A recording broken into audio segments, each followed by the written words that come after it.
श्रीक्षेत्र पुरी ठारे श्रीजगन्नाथ मंदिर परिक्रमा प्रकल्प रे लोकार्पण उत्सव को लोकाभिमुखी ପାଇଁ समग्र राज्य रे चलिथिबा अर्पण रथ माध्यम श्रद्धालुंक निकटरू मानसिक भावे अरुआ चाउल गुआ प्रभृति संग्रह करा जाउची।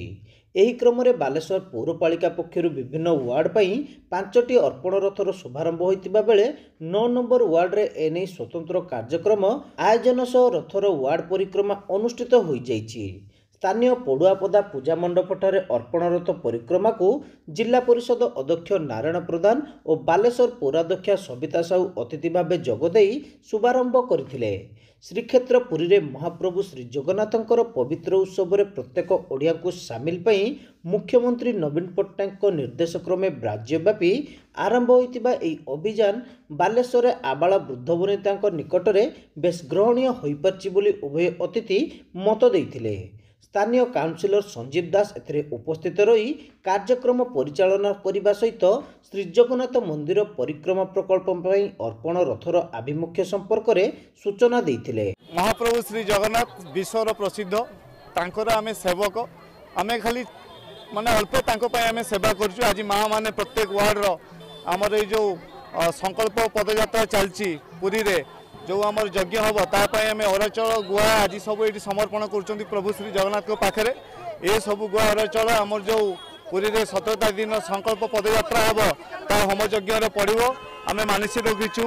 जो मेघा पाचेरी थिला जहाँ आमर पुरी ऐतिह्य ताकू चारि परिक्रमा जोड़ा हम आमर समस्ते ओडिशावासी विश्ववासी से परिक्रमा करें यापाई स्वतंत्र माननीय मुख्यमंत्री नवीन पट्टनायक कर अशेष अशेष धन्यवाद देवी।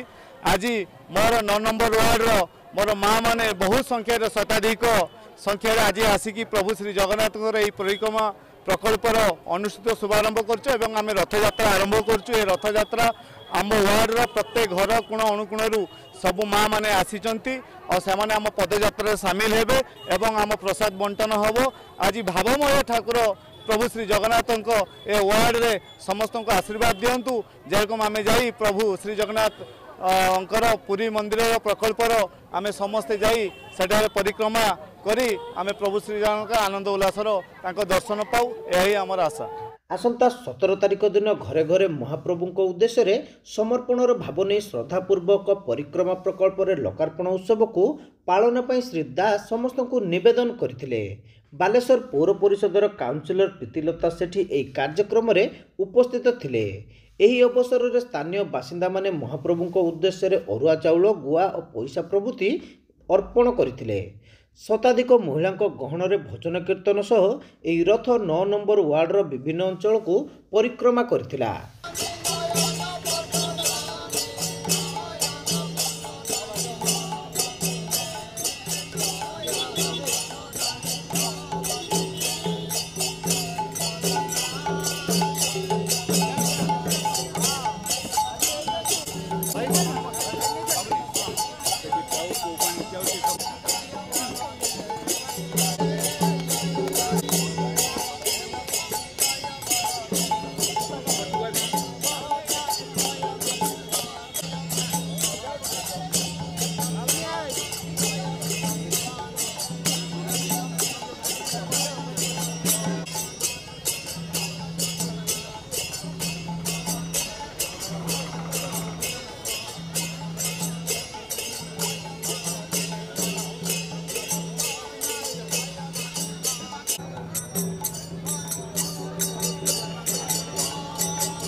भाई